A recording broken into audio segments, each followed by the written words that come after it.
Now at 9, how nonprofit organizations in Pittsburgh have a chance to receive $10,000. Plus, weather damages to some trails at Joplin's Wildcat Glades. And local high school students make a donation to the Children's Miracle Network hospitals at Freeman Health System. The 4 states' most watched news starts now. Thank you all for joining us tonight. I'm Jalen Banks. Kansas Governor Laura Kelly today vetoes parts of a $6 billion funding plan for the state's K-12 schools. It could set up a likely legal battle that will test her office's power. Governor Kelly said she objected to one provision that she says would cut funding for rural public schools who have been dealing with declining enrollment. The spending plan, which could provide the bulk of the money that the state's 286 school districts rely on, would also expand a program aimed at providing private school scholarships for low-income families. Pittsburgh nonprofit organizations will have an opportunity to receive $10,000. KOAM's Amber Jenkins has details. Southeast Kansas 100 People Who Care is hosting a networking event to raise $10,000 on May 25th. What 100 People Who Care is a platform for nonprofit organizations in the Southeast Kansas area, Crawford County, Cherokee County, Bourbon County, to be able to come together. We will randomly pick 3 nonprofit organizations. The goal is to fill the Frisco Center with 100 people who will donate $100 each. That money will go towards making a change in their community. We have 100 people who come together who bring $100 each. And what happens is they will listen to that 5-minute elevator speech, and then that night they are going to vote on one nonprofit, and that nonprofit will go home with $10,000. The organizers just want to do some good in the community. After seeing the success of similar events elsewhere, they want to bring that to Southeast Kansas. So Leah approached me probably 6 months ago about this idea. It's an event that they hold across the country, and Leah has participated in these events before.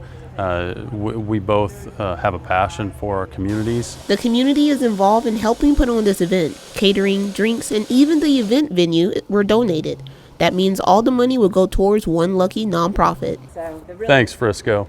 Reporting in Pittsburgh, Amber Jenkins, KOAM News. Southeast Kansas 100 People Who Care says these events will happen twice a year. And now to weather, Chief Meteorologist Doug Hitty joins us with the first look. Well, it definitely turned out to be a great Thursday for us today. Probably the best day of the week so far. We got sunshine. 83 was our high, average high 77 degrees, so a good chunk above where we should be. We do have some mid and upper level clouds which are starting to stream in across the region. We have thunderstorms out across central western Kansas, down through the panhandles of Oklahoma and Texas, and eventually that's going to be heading toward us. Evening hours are great, most of us sitting right around 70 degrees, and most of the night looks fine, but late tonight into tomorrow morning, a few isolated thunderstorms start to pop up. Then thunderstorms will advance in from our western counties tomorrow morning. Here's 10 a.m. and those are going to continue to push through. But most of the night is going to be dry, but thunderstorms tomorrow, we're going to be talking about that here in a bit. Damage caused by recent wet weather closed 2 trails at a popular Joplin park. According to the Wildcat Glades Nature Group, the red trail between the Woodland Loop and Reddings Mill Bridge is closed. A crack in the trail opened up along a portion of the walkway. The green trail, also known as the Bluff Trail, is closed from the south side of the Reddings Mill Bridge to Mother Nature's Gap as the bridge crossing area at Spring Creek is flooded. Some area kids did a good deed to impact a kids in need in the area. McDonald County High School students today donated $1,200 to the Children's Miracle Network hospitals at Freeman Health System. The money raised is from a color run the students organized last month on behalf of Nora Beecher.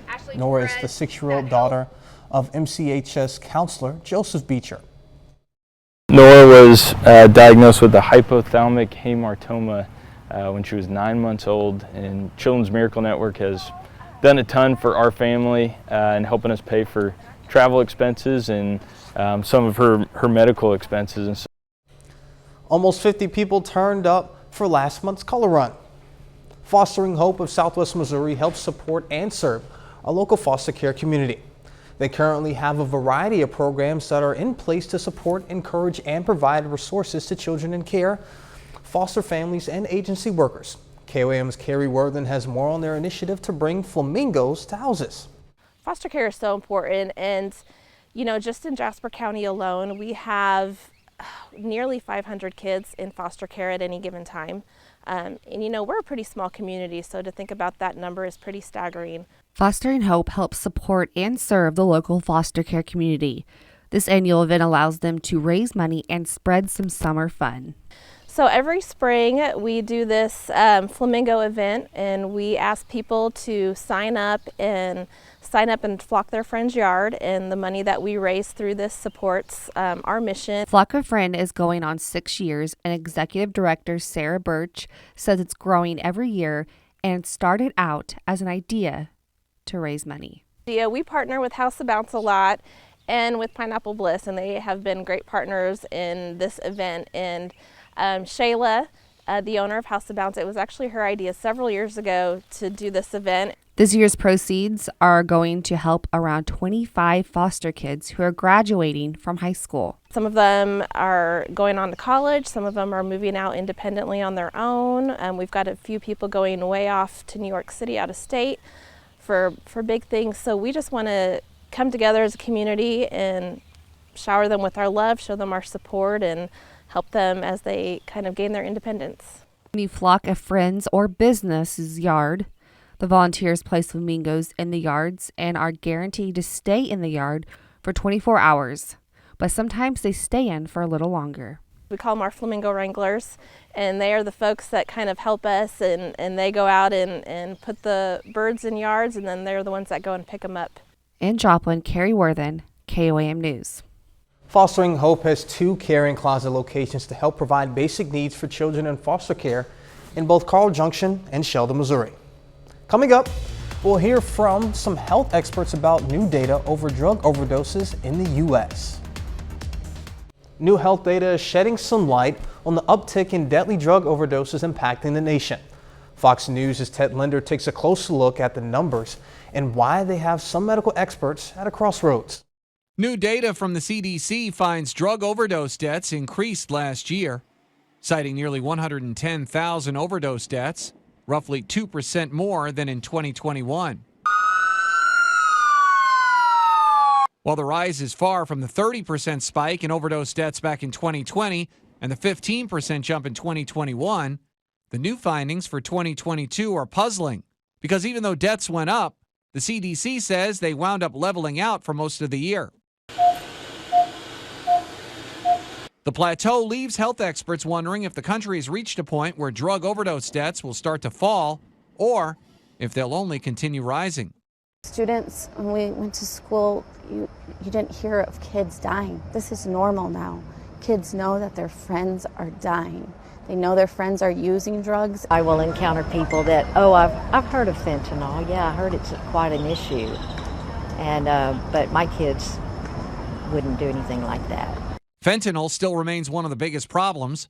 The CDC calls it the #1 killer of people aged 18 to 45.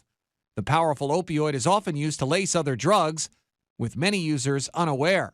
It's so addictive and so powerful, and the range from recreational use to overdose is so narrow. Meanwhile, the CDC data shows 23 states saw declines in drug overdose deaths last year, with some of the largest decreases coming out of Florida, Kentucky, Pennsylvania, and West Virginia. Ted Linder, Fox News. Drug shortages in the U.S. are nearing record high levels. Thousands of patients have been facing delays in getting medications for life-threatening illnesses. The shortage is also leaving hospitals searching for supplies for surgeries. The reasons for the shortage have been cited as consolidation in buyers for the majority of generic drug purchases, as well as generic drug companies not being able to get contracts for medications, which forces them to stop making them. Walgreens' parent company has reached a multi-million-dollar settlement over its role in San Francisco's opioid epidemic. Wednesday, officials announced Walgreens Boots Alliance Incorporated has agreed to pay $230 million to settle a civil suit that the drugstore chain was liable in the crisis. The U.S. District Judge in San Francisco accused the company of a 15-year failure to properly scrutinize opioid prescriptions and flag possible misuse of highly addictive drugs. Walgreens disputed liability and did not admit fault in a statement. Doug is next with a complete look at the forecast, and later in sports, Missouri Southern's Cole Woods earns Pitcher of the Year honors.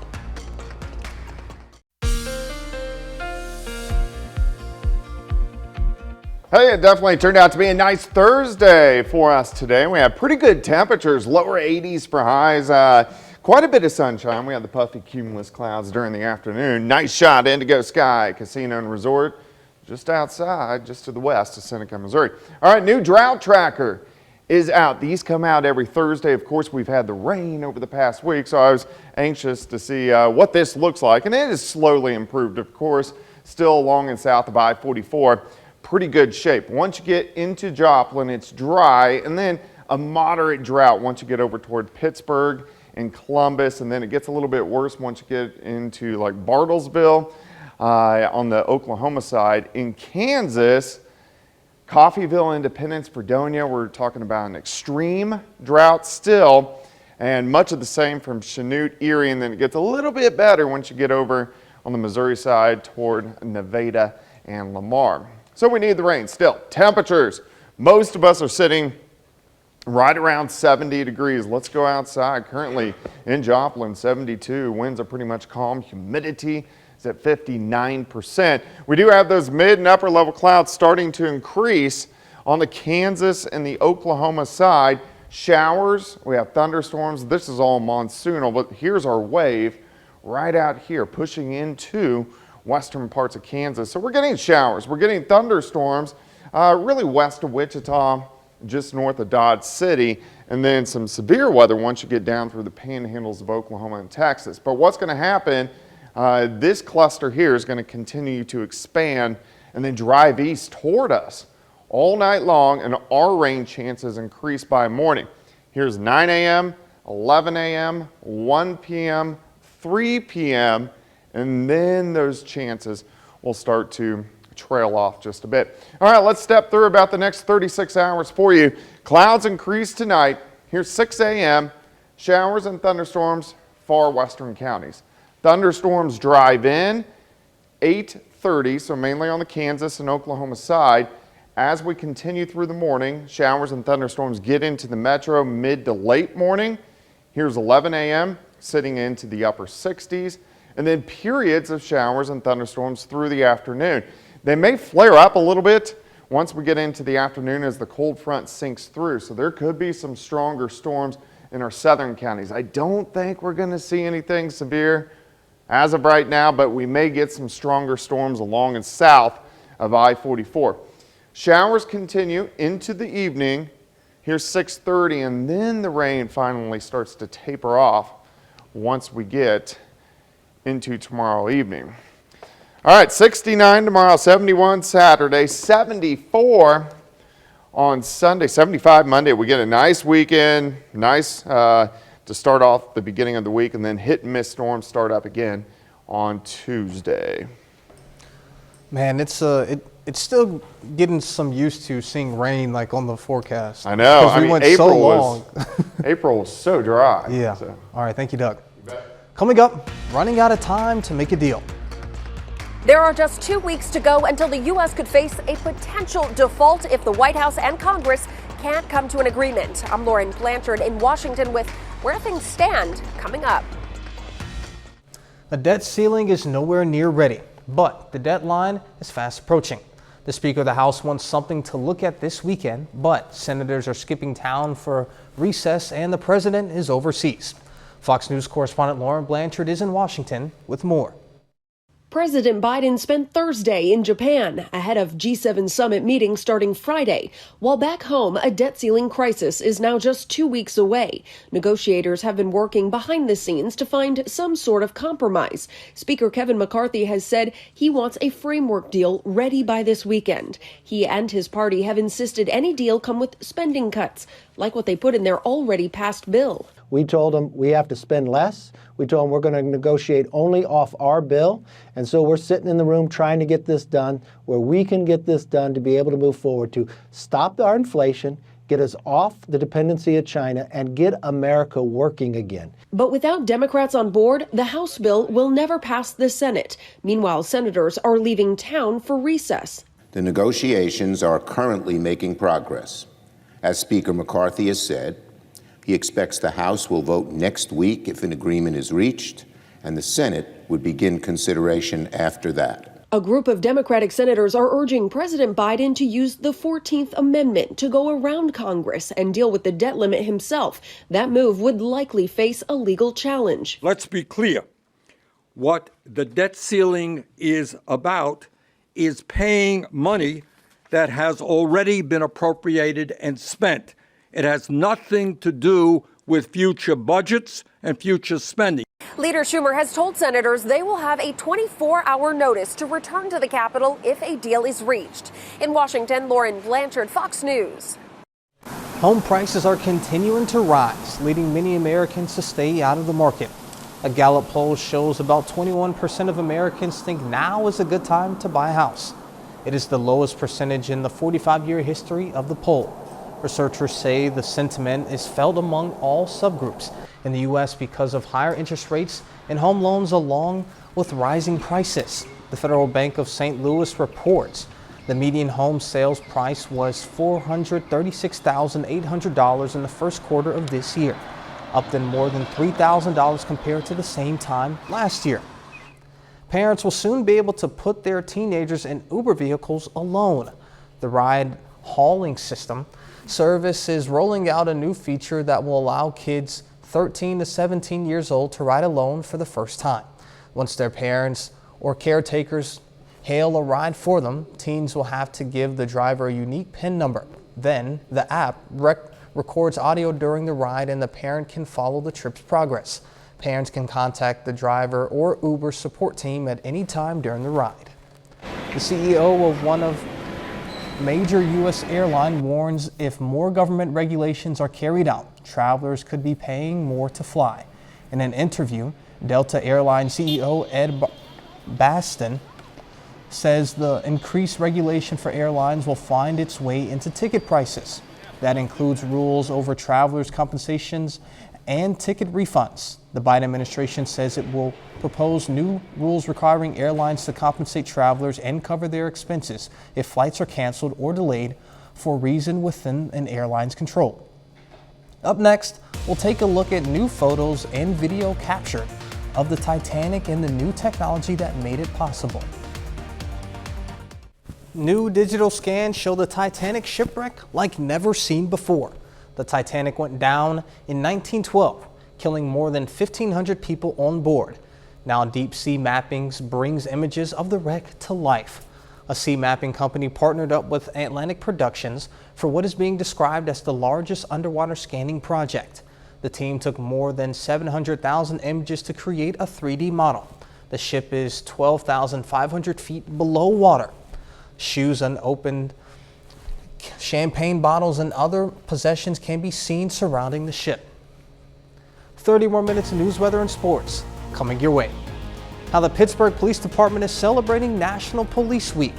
Plus, the Pittsburgh Chamber of Commerce hosts its annual banquet to recognize progress in the area. This week, people across the country are celebrating National Police Week. KOAM John Howdala had to talk about the importance of this week, as well as the job of 2 law enforcement officers from the Pittsburgh Police Department. The community in Pittsburgh recognizes their officers during the National Police Week. We've had numerous businesses and citizens bring us cookies and lunches and meat trays and all that kind of stuff. And we really appreciate our community, and we're really lucky in Pittsburgh because we have a very supportive community of our law enforcement agency. On May 15th, the Peace Officers Memorial Day, law enforcement honored officers who have paid the ultimate sacrifice. I've actually lost a few friends from around the country that I've done Special Olympics with, and they've lost their lives in the line of duty. So having a day to remember them, especially not only on the time when we remember them all the time, but one day that their families actually get to go to Washington, D.C. and spend a few days there and see their names on the wall and be able to recognize those officers who paid the ultimate sacrifice. Lieutenant Chris Moore has served for almost 20 years, while Officer Dustin Hipsch has been on duty for over a year. This is a profession he has been interested in since he was younger. It's a lot more hectic than I thought it was going to be. Pittsburgh's a great community, but we are definitely busy, so it can be crazy. Lieutenant Moore says oftentimes officers have to see people at their worst, but also at their best. The Special Olympics, the law enforcement torch run, that's one of the best things I've done in my career, being able to help Special Olympic athletes from around the world. Officer Hipsch advises newcomers to take their time. Trust the people that have taught you here or at your department. You know, they're out there trying to teach you how to do the job properly and keep you safe. In Pittsburgh, Janna Haudala, KOAM News. The National Police Week this year runs from May 14th to the 20th. Integra's Health Hospice Northeastern Miami, Oklahoma today hosted a memorial walk for residents in memory of their loved ones. Each walker held a lighted candle in honor of those that they had lost. The event was free to everyone and included some light refreshments served during the walk, including some cookies. An official says the walk is a special way to honor the life and legacy of Integris' patients. We have a clinical supervisor that worked for us that has passed away in the last year, and so this one we're going to do in honor of her. So it has a very special meaning. And if you couldn't walk, you could take a seat and reminisce your loved ones. The walk was at Rotary Centennial Park. It's the third Thursday of the month, which means downtown Joplin was full of food trucks and vendors. More than 125 vendors were on hand today. There was also a healthy Joplin walk, a vintage car cruise, a pizza eating contest, and an electronic smash-a-thon. Celebrating the Great Adventure tonight, so there's all kinds of things you can come down. You can come down and join the fundraiser for the Boys and Girls Club, the Smash-a-thon. And with that, you just make a small donation and you can take out any lingering feelings you might be having by smashing the heck out of old printers and other electronics. Third Thursday events happen every month through October. The Pittsburgh Area Chamber of Commerce is celebrating the area's progress over the past year. The Chamber held its annual banquet today with numerous local businesses, education, and community members. There were awards and a silent auction.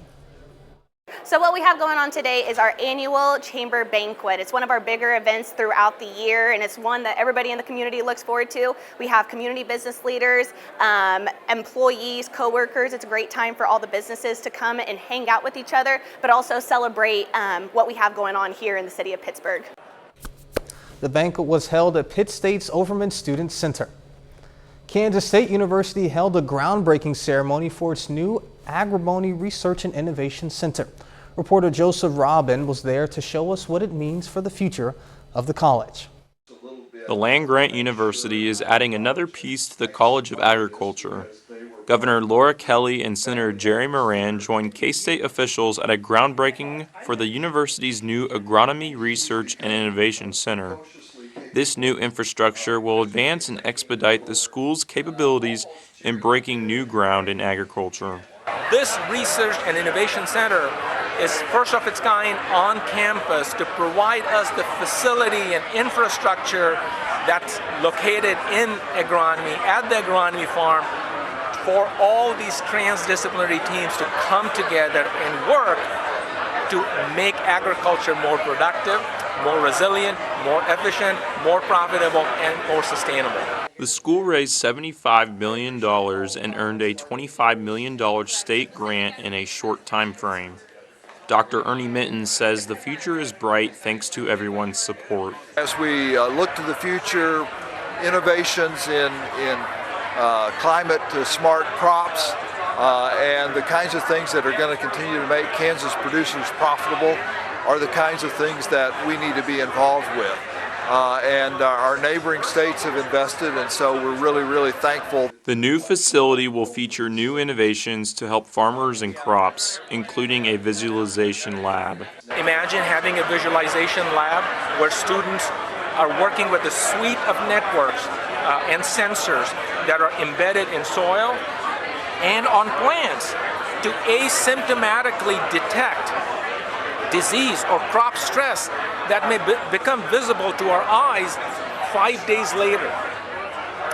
Create a plan to address before the crop damage happens.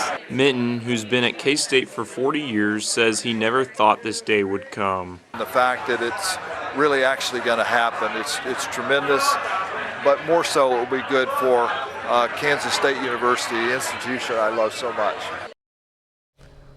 A bit later, how a Nevada golf course is converting its grass to save water.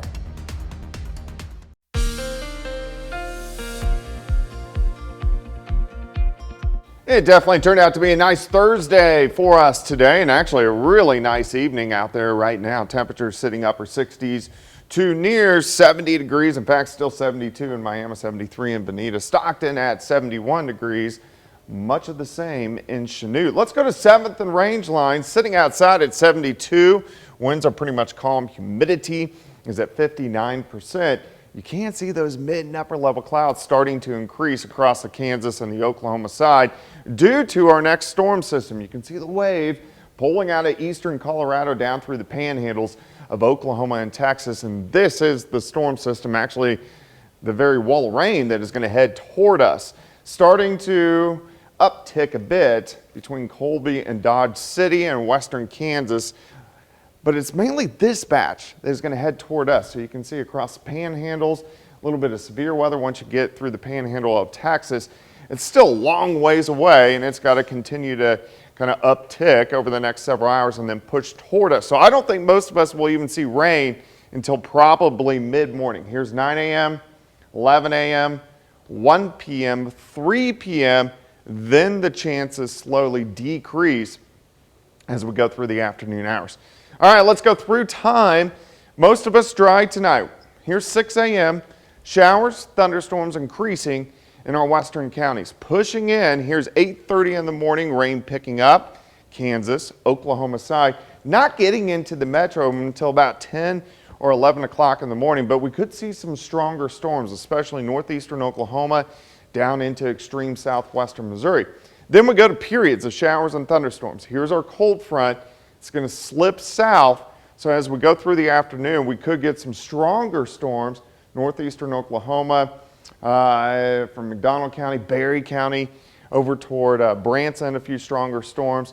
Then periods of showers and thunderstorms continue into the evening hours. Here's 6:30, and then that back edge whips on out of here by 7 or 8 p.m. Then we look pretty good. We have clear skies, kind of chilly tomorrow night, lows into the upper 40s, a northeasterly wind on Saturday.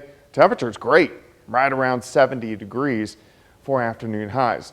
Day planner tomorrow, it's a wet one. We hold into the upper 60s, periods of showers and thunderstorms, kind of on and off throughout the day. How much rain could we get? Northern counties, probably a little bit less. Where we see those thunderstorms kind of tracking southern counties, we could get a little bit more. But I'd say on average, a quarter upwards to a half an inch of rain, which we will definitely take. 69 tomorrow, 49 Saturday morning, 71 Saturday, 74 on Sunday. The weekend looks great. Hit and miss storms back in the forecast again for the middle of next week. So you said tomorrow's going to be a wet one, huh? Tomorrow's going to be wet. All right, sounds good. Yep. And coming up in sports, East Newton and Lamar square off for a baseball district championship. Plus, Missouri Southern hits the field in the first round of the Division II National Tournament. Jacob Leonard has those highlights and more next.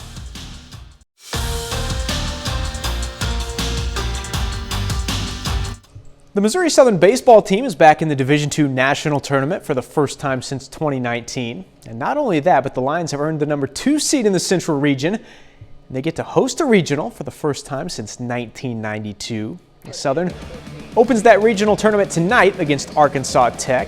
First inning, Cole Woods sets the tone. Strikeout there, Woods gets 8 strikeouts in 6 2/3. And the third inning, check it out, Woods gets the strikeout. Chayton Beck behind the plate, beautiful throw to catch the runner. One of 2 runners he caught stealing in this one. Now bottom 8, Southern actually down 3-2 here. I'm going to remember this one as the Chayton Beck game. With one on, he lifts one high and deep to left. No doubter for Chayton Beck. The go-ahead 2-run bomb gives Southern a 4-3 lead. Laith Hulteen would come in and close this game out. In the 9th inning, Missouri Southern wins a great game to open the regional 4-3 over Arkansas Tech. I was just looking for a fastball that way I could drive, and I honestly don't even remember what happened after that. Just kind of swung and hoped. Didn't feel it hit the bat, and then as rounding the bases, it's just a cool feeling to have everybody cheering, all the guys standing at the plate. It's just a great feeling to put us up like that and then come out and have Leif pitch in the last inning like he did. Great win for us. Cole Woods was excellent, and of course Chayton had a huge hit in the 8th, but I thought our guys hung in there. You know, we kind of had some opportunities early. We left the bases loaded, I think, twice, and for our guys to stick with it, it's credit to them. We got a lot of high school scores to get to tonight. Class 3 District 11 Championship. It's East Newton taking on tournament host Lamar. Lamar wins in a shutout 3-0. They move on to face Stockton in the Class 3 sectional round next week. Another district championship, Seneca and Monette play for the Class 4 District 11 title. Monette's Marcus Young, a Missouri Southern commit, throws an 8-inning no-hitter. Cubs take it 1-0. They will play in the Class 4 sectional round next Tuesday. In the Class 5 District 7 tournament in Warrensburg, McDonald County, the #1 seed, faces the tournament host Tigers in the semifinals. McDonald County wins that one 1-0. Cross Dowd throws 6 2/3, allowing just 4 hits.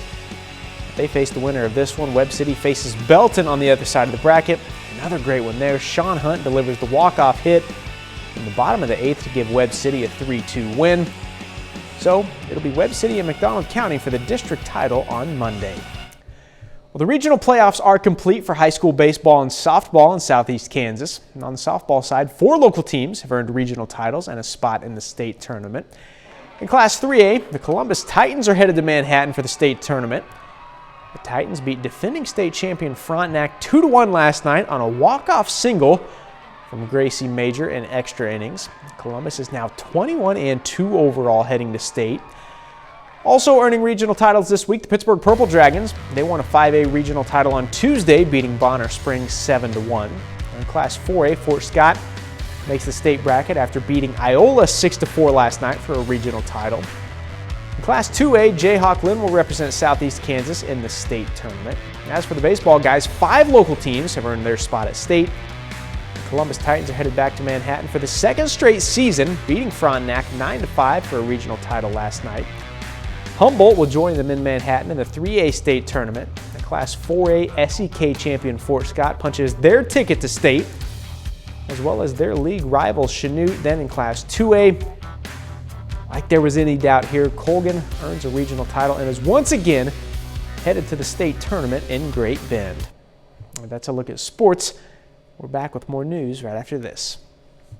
A golf course in Nevada is conserving water in a way that also changes how the course plays. Fox's Danny Maston reports. There are more than 50 golf courses in southern Nevada needing millions of gallons of water every year to maintain its greens, tees, and fairways. Anthem Country Club is one course already putting efforts into action. This 39 acres we converted will save over 30 million gallons a year. That is significant water savings, especially when you consider it takes 10 feet of water to keep grass healthy and alive here in southern Nevada. The course converted its cool season ryegrass to a warm season Bermuda grass. It just requires less water. It's more drought tolerant. In December, when the fairways were replaced with Bermuda grass, it looked like this because in the winter, this type of grass is dormant, which makes it brown. Now the Bermuda grass on the fairways looks like this, green and lush. There's adjustment from the aesthetic side, but also playability. The Bermuda grass actually plays faster. Bronson Mack with the Southern Nevada Water Authority says every year golf courses are having to cut back on water usage. And that water budget is getting tighter next year, down to 4 acre-feet per irrigated acre. SNWA provides $3 for every square foot of grass that gets removed and replaced with water-efficient landscape. We also provide 50 cents for every square foot of grass that gets converted from a cool season grass to a warm season grass. Golf course superintendent for Anthem, James Simons, is already noticing the savings in water and has more in the works to conserve even more. It's right down this main roadway. And then there's other areas that we're converting to desert or landscape. I'm Danny Maston, Fox 5 News, local, Las Vegas. Coming up, if you want a home that's going to turn some heads, we have the one that's listed for you. We'll check out what makes it so unique. A unique property in Nevada just hit the market. Fox's Regina Hahn takes us to see this very artsy space. And yes, we wanted to do a kind of like only in Vegas style house. This house is business in the front and party in the back. From Mario, Luigi, and Koopa Troopa to the king of rock and roll himself, Elvis, when you step inside, the world of imagination comes to life. Well, when we first bought this house, it was grey walls, grey ceilings, grey floors, very much like a warehouse, and we wanted some colour. And color is exactly what he did. Ivan Phillips has lived here for 12 years. The kitchen inspired by Super Mario Brothers, living room by the wild world of Las Vegas, bathroom inspired by dive bars. No one's judging you here. That would look really awesome in our house because we have walls where we can do that. His inspiration, he says, comes from the city itself, graffiti and street art. The house is now on the market for nearly $1 million, and realtor Jordan Metz says he hasn't seen a home like this ever before. He opened the door. I looked in and I said, wow, because that's what this house inspires. All of the artists used were local, which shows the talent right here in our own backyard. And that's our time for tonight, and thank you all so much for joining us. But before you go, we'll leave you with a video of a panda playing in a bathtub. Be safe, and we'll do this all again tomorrow. See you then.